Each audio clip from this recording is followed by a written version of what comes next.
সমস্ত দর্শক বন্ধুদের জানাই নমস্কার। আজকে বিশেষ আলোচনা করব শুক্রের গোচর নিয়ে।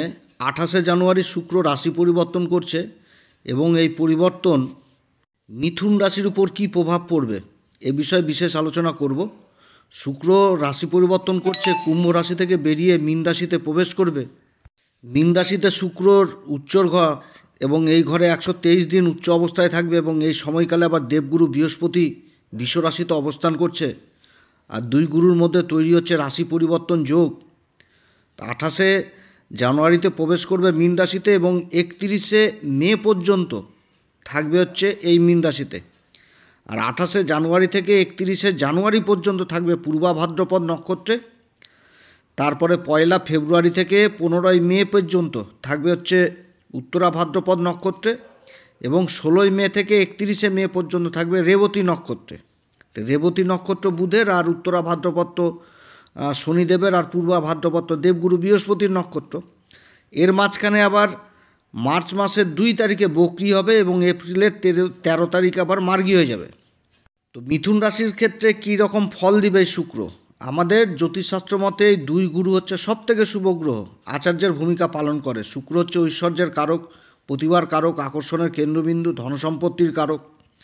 তো যাই হোক, আলোচনাটি এগিয়ে নিয়ে যাওয়ার পূর্বে সমস্ত দর্শক বন্ধু যারা বহুদিন ধরে আমাদের অনুষ্ঠান দেখছেন, এখনও পর্যন্ত হয়তো কৌতূহলবশত সাবস্ক্রাইব করেননি, তাদের কাছে বিশেষ অনুরোধ করব চ্যানেলটি সাবস্ক্রাইব করার জন্য। যদি ভালো লাগে তাহলে লাইক, শেয়ার, কমেন্ট অবশ্যই করবেন।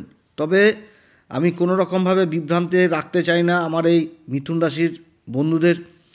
এটা গ্রহদের সম্পর্কে, গ্রহদের গোচরের উপরই কিন্তু আলোচনা করা হচ্ছে, কারোর ব্যক্তিগত কুষ্টি ধরে আলোচনা নয় যে মিলে যাবে। তবে আমার বিশ্বাস এখান থেকে মিথুন রাশির কিছুটা হলেও উপকৃত হবে। আর এই গোচরের ফল আপনারা চন্দ্ররাশি অনুসারে দেখবেন। তো মিথুন রাশির ক্ষেত্রে শুক্রের গোচর যথেষ্ট ভালো হতে যাচ্ছে। পূর্বা ভাদ্রপদ নক্ষত্রে অবস্থা করাকালীন যে ফল, তারপরে উত্তরা ভাদ্রপদ নক্ষত্র, তারপরে রেবতী নক্ষত্র। রেবতী নক্ষত্র তো বেশি দিন থাকবে না, 16ই মে থেকে 31শে মে পর্যন্ত থাকবে, মাত্র 14-15 দিনের জন্য থাকবে, কিন্তু বেশি সময়টা কাটাবে উত্তরা ভাদ্রপদ নক্ষত্রে। আর এই পূর্বা ভাদ্রপদ নক্ষত্রতে 31শে জানুয়ারি আবার পরিবর্তন হয়ে যাচ্ছে। তো সবথেকে বেশি সময় এই উত্তরা ভাদ্রপদেই কাটাবে। তো উত্তরা ভাদ্রপদ নক্ষত্র সম্পর্কে তো এর আগে বহু কিছু আলোচনা করেছি, যেটা পূর্বা ভাদ্রপদ নক্ষত্রেরই মতন পবিত্র নক্ষত্র। ডিসিশন নেওয়ার প্রচণ্ড ভালো ক্ষমতা থাকে। এরা সমাজে খুব প্রতিষ্ঠিত হয় কাজকর্মের দিক থেকে এবং নিজের বংশের নাম উজ্জ্বল করে। সমাজ এদেরকে মনে রাখে এদের কর্মের জন্য। এদের অ্যাডভাইস নিয়ে যারা চলে তারা কিন্তু জীবনে অনেক উন্নতি করে।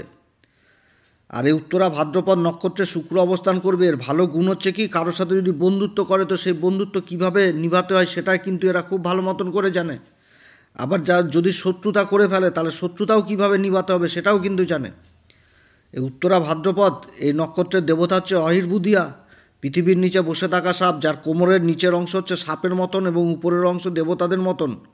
শিয়রি বিষ্ণু শেষনাগের উপর যেরকম শয়ন করে, সেই শেষনাগকে কিন্তু এই অহির্বুদিয়া দেবতার সাথে তুলনা করা হয়। পরোপকারী, দয়ালু, বুদ্ধিমান দেবতার কিন্তু প্রাধান্য। আর এই নক্ষত্রের অধিপতি হচ্ছে শনি। শনি যথেষ্ট ব্যালেন্স এখানটাতে রাখে। বিপরীত থেকে বিপরীত পরিস্থিতিতেও এরা কিন্তু নিজেদের অনুশাসনের মধ্যে রাখতে চায়। সংবেদনশীল যেরকম সেরকম আবার ইমোশনাল হয়ে যায়।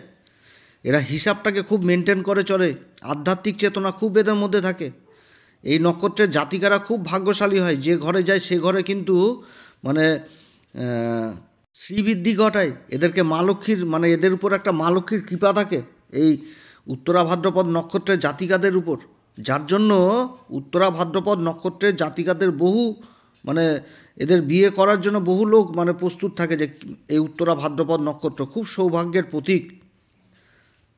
এক কথায় এই নক্ষত্রের জাতক জাতিকারা মান সম্মান যথেষ্ট লাভ করে এবং এক কথায় বলতে গেলে সমৃদ্ধির লক্ষণ এই উত্তরা ভাদ্রপদ। আর এই নক্ষত্রে কিন্তু শুক্র অবস্থান করবে। আর শুক্র কী হচ্ছে? আকর্ষণের কারক, প্রতিভার কারক, ঐশ্বর্যের কারক। আবার রেবতী নক্ষত্র, রেবতী নক্ষত্র তো অল্প কয়েকদিনের জন্য থাকবে, 16 তারিখ থেকে 31 তারিখ পর্যন্ত।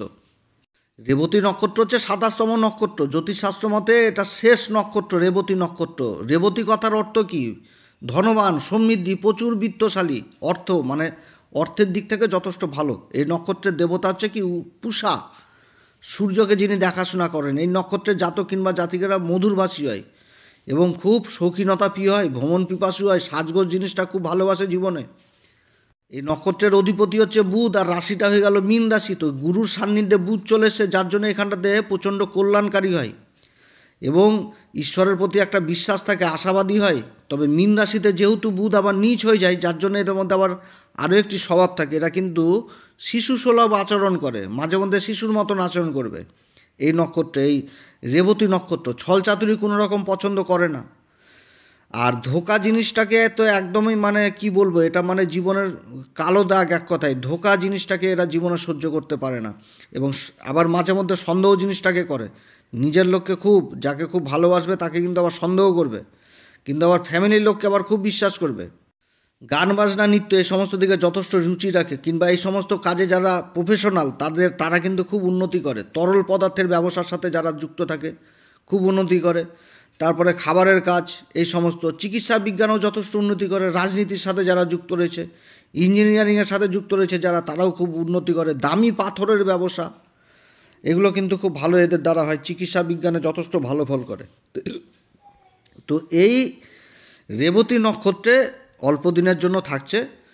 তবে মিথুন রাশির ক্ষেত্রে এই যে শুক্রের যে অবস্থানটা, এটা কিন্তু সত্যি কথা বলতে খুবই ভালো অবস্থান। কারণ কর্মের ঘরে অবস্থান করছে, এবং কর্মের ঘরে অবস্থান করে সবথেকে ভালো জিনিসটা হচ্ছে যে এখানটাতে মালব্য নামক পঞ্চমহাপুরুষ রাজযোগ তৈরি করছে। এবং এই যোগ মিথুন রাশির সব ক্ষেত্রে কার্যকরী হবে। কর্মক্ষেত্রে যেরকম মান সম্মান বৃদ্ধি পাবে, ইনকামের একাধিক রাস্তা তৈরি হবে, কর্মহীন যারা তাদের কর্মের লাভ হবে, যোগাযোগ ব্যবস্থার ব্যাপক উন্নতি হবে।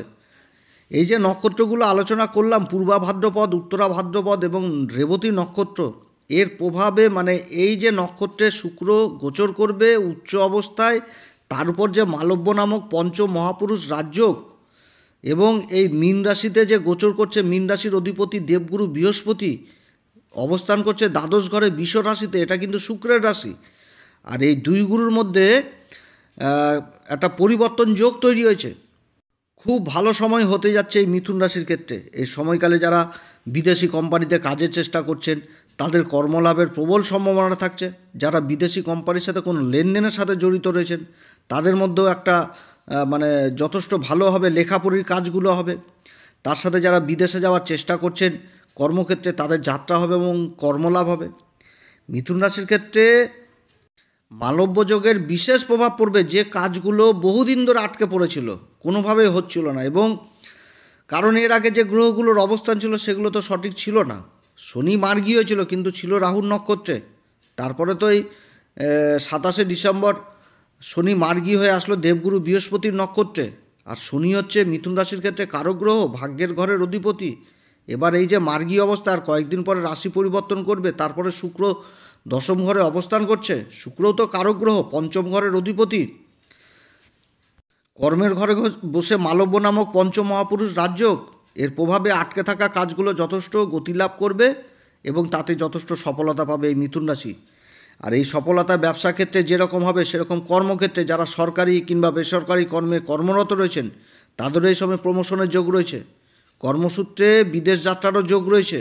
এবং যে ব্যবসা বাণিজ্যগুলো স্ত্রীবর্গীয় সম্পর্কিত, যেরকম কসমেটিকের ব্যবসা, অলংকারের ব্যবসা, জুয়েলারি, রেডিমেড গার্মেন্ট, সুতির কাপড়ের ব্যবসা, ফ্যাশন ডিজাইনার, বিউটিশিয়ান, এই সমস্ত ব্যবসায় বিশেষ যোগ রয়েছে, মানে খুব ভালো যোগ রয়েছে।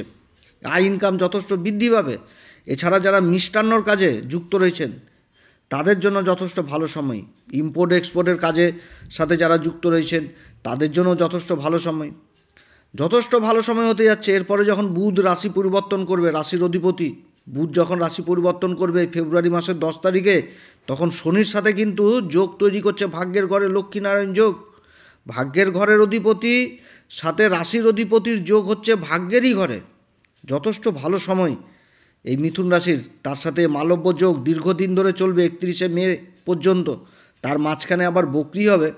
তো গ্রহ যখন উচ্চ ঘরে বক্রি হয়, তখন তার তো ফলে একটু হ্রাস করে দেয়। তার মধ্যে শুভ গ্রহ শুক্র, তো সেই সময় আবার আলোচনা করব যে কোন দিক থেকে সাবধানে থাকতে হচ্ছে। আবার দেবগুরু বৃহস্পতি এই ফেব্রুয়ারি মাসের 4 তারিখে মার্গী হয়ে যাচ্ছে। এবং রাশির উপর যে মঙ্গল, সেই মঙ্গলও কিন্তু ফেব্রুয়ারি মাসে আবার মার্গী হচ্ছে, অর্থাৎ যথেষ্ট ভালো সময় হতে যাচ্ছে এই মিথুন রাশির। এই সময়কালে কর্মসূত্রে যে যাত্রা হবে মিথুন রাশির, প্রত্যেকটা ক্ষেত্রে সফলতা পাবে এবং নিজের কর্মকে প্রসারিত করতে পারবে। তবে এটাও মনে রাখতে হবে যে এই সময়কালে কাউকে কিন্তু ধার দেনা দেওয়া যাবে না, টাকা পয়সার ব্যাপারে কিন্তু সাবধান।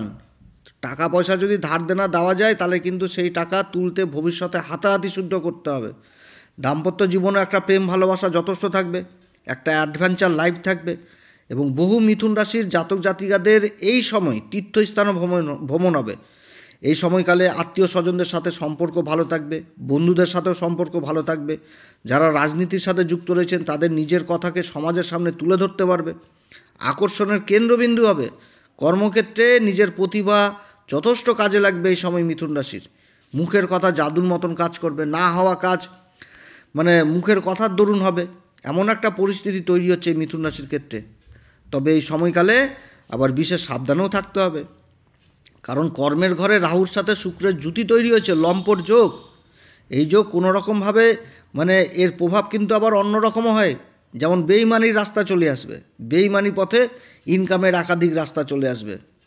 এইদিকে কিন্তু মিথুন রাশিকে সাবধান, কারণ ভাগ্যের ঘরে শনি অবস্থান করছে, শনি মার্গী অবস্থায় রয়েছে। কর্মক্ষেত্রে কাউকে মিথ্যা আশ্বাস দেওয়া যাবে না, বা নিচু তলার লোকেদের সাথে কোনো রকম বাজে ব্যবহার করা যাবে না, বা কাউকে মিথ্যা আশ্বাস যে আমি তোমার কর্ম করিয়ে দেব এই বলে তাকে মানে মিথ্যা কথা বলা যাবে না কর্মক্ষেত্রে। এই সময়কালে অনৈতিক উপায়ে একাধিক ইনকামের রাস্তা তৈরি হবে, যার জন্য এই সময়কালে যথেষ্ট সাবধান। লোভ করলেই পাপ, আর সেই পাপের শাস্তি কিন্তু শনি দ্বারাই মানে শনিই ভোগ করাবে, কারণ ভাগ্যের ঘরে শনি অবস্থান করছে। তার সাথে নিজের চরিত্রকে যথেষ্ট সাবধানে রাখতে হবে। বিপরীত লিঙ্গের প্রতি আকর্ষণ বাড়বে এই সময়। যদি নারী হন তাহলে পুরুষের প্রতি, পুরুষ হলে নারীর প্রতি, এরকম কিন্তু আসক্তি এই সময় বাড়বে। এবং এই সময়কালে পিতামাতারা তাদের সন্তানদের নিয়ে কিন্তু দুশ্চিন্তা থাকবে, যে সমস্ত সন্তানরা প্রেম ভালোবাসা প্রণয় ঘটিত সম্পর্কে জড়িত রয়েছেন, অর্থাৎ পিতামাতাদের এদিকে সন্তানদের দিকে যথেষ্ট খেয়াল রাখতে হবে, যেন সন্তানের কৃতকর্মে পিতামাতাদের মান সম্মান ছোট না হয়, এদিকে যথেষ্ট খেয়াল রাখতে হবে। যারা সোশ্যাল মিডিয়ায় জড়িত রয়েছেন, সোশ্যাল মিডিয়াতে অ্যাক্টিভ, যারা ইউটিউবার, তারপরে ফেসবুকের অ্যাকাউন্ট, ইনস্টাগ্রাম অ্যাকাউন্ট কাজ করছেন, তাদের জন্য যথেষ্ট ভালো সময় হতে যাচ্ছে। এছাড়া যারা সিনেমা জগতে জড়িত রয়েছেন, যে কোনো কাজ, সেই সমস্ত কাজেও যথেষ্ট উন্নতির যোগ রয়েছে। আবার যারা গান বাজনার উপর বেশি রুচি রাখেন, কিংবা গান বাজনা নৃত্য চিত্র এই সমস্তকে নিজের প্রফেশনাল হিসাবে বেছে নিয়েছেন, তাদের ক্ষেত্রেও কিন্তু বিশেষ উন্নতি এই সময় দেখা দিচ্ছে। অতএব এই যে শুক্রের এই গোচর, এই মালব্য নামক রাজযোগ যথেষ্ট ভালো ফল এই মিথুন রাশিকে দিতে যাচ্ছে। এই সময়কালে মিথুন রাশি কী করবে? প্রত্যেক দিন হনুমান চল্লিশা, বজরং বাণ এটা পাঠ করতে হবে, কারণ মঙ্গল রয়েছে রাশির উপরে এবং শনি ভাগ্যের ঘরে অবস্থান করছে। শনিবার করে কোনো রকমভাবে চামড়ার বস্তু বাড়িতে ক্রয় করে নিয়ে আসা যাবে না। সরিষার তেল, চামড়ার বস্তু, কয়লা এই সমস্ত ক্রয় করে নিয়ে আসা যাবে না। আর হচ্ছে কি, প্রতি শুক্রবার করে মা ভগবতী মাকে লাল পুষ্প অর্পণ করতে হবে এবং গাই গরুর সেবা করা লাগবে। এই সময় গাই গরুর সেবা করতে হবে। তো যাই হোক, অনেক কথা আলোচনা করলাম এই মিথুন রাশির সম্পর্কে। তা আমি তো আলোচনা করে গেলাম, দেখা হলো যে গ্রহের সম্পর্কে বললাম সেই গ্রহ অনেকের জন্মকুষ্ঠিতে খারাপ রয়েছে, তাহলে কিন্তু ফল কম পাবে। অতএব আমাদের হোয়াটসঅ্যাপ নাম্বার দেওয়া রয়েছে, প্রয়োজন মনে করলে আমাদের সাথে যোগাযোগ করতে পারেন, তবে আমাদের শুল্ক লাগু থাকছে। আর আমাদের সাথে যোগাযোগ করতে হবে এরকম কোনো ব্যাপার নাই, আপনাদের আশেপাশেও ভালো জ্যোতিষী রয়েছে, তাদের সাথেও যোগাযোগ করতে পারেন। তো যাই হোক, আপনারা সবাই ভালো থাকেন, ঈশ্বর আপনাদের সবার মঙ্গল করুক। এই বছরে যেন আপনাদের মনস্কামনা পূর্ণ করে ঈশ্বর। যদি এই পরামর্শ সত্যি আপনাদের কাছে ভালো লাগে, তাহলে এই অ্যাস্ট্রো এস এম বাংলা চ্যানেলকে অবশ্যই সাবস্ক্রাইব করবেন এবং লাইক করবেন, শেয়ার করবেন, কমেন্ট করবেন। এরপরে আবার আসবে একটি নতুন পর্ব নিয়ে। নমস্কার, ধন্যবাদ।